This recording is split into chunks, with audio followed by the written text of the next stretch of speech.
اللہ کے نام سے شروع جو نہایت مہربان اور رحم کرنے والا ہے۔ حدیث مبارکہ سے ثابت ہے کہ جس گھر میں جاندار کی تصویر لٹکی ہوئی ہو وہاں رحمت کے فرشتے داخل نہیں ہوتے۔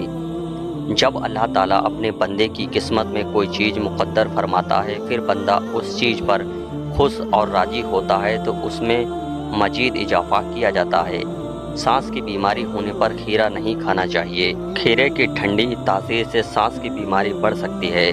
پیدل چلنے سے گیس کی شکایت کم ہو جاتی ہے اور تیز رفتار چلنا پیٹ کو کم کرتا ہے۔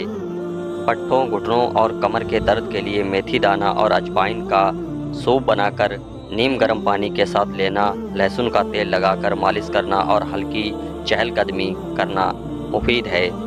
ام المومنین حضرت عائشہ صدیقہ رضی اللہ تعالی عنہا نبی اکرم صلی اللہ علیہ وسلم سے روایت کرتی ہیں کہ آپ صلی اللہ علیہ وسلم نے فرمایا، مسواک منہ کی پاکیزگی اور رب تعالیٰ کی رضا کا ذریعہ ہے۔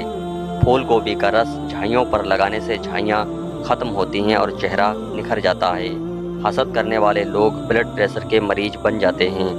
احسان کرنے اور درگزر کرنے کے ذریعے گناہوں کو چھپانے سے عظمت اور بزرگی ملتی ہے۔ نفرتیں تو انسان کا بنایا ہوا ذاتی مسئلہ ہے، ورنہ قدرت محبت کا درس دیتی ہے۔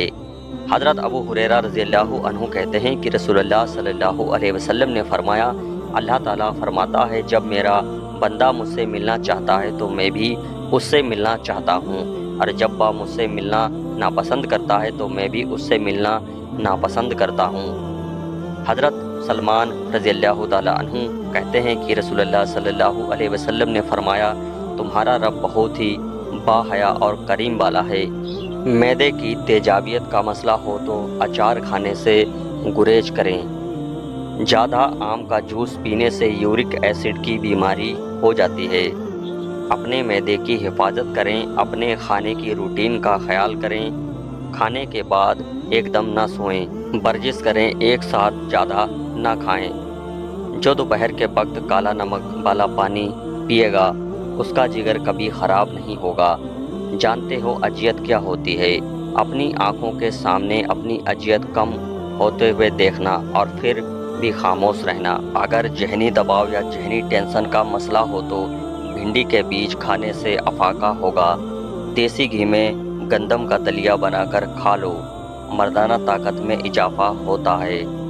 معدے کی کمزوری کا مسئلہ ہو جائے تو بکری کے دودھ میں ثابت دانہ پکا کر کھا لو۔ اگر دولت میں اضافہ چاہتے ہو تو دو چیزیں کرو، ایک غریب مسکین کو کھانا کھلانا شروع کر دو اور دوسرا جو تمہارے پاس مال ہے اس میں 10% صدقہ کرو، دولت کی بارش برسے گی۔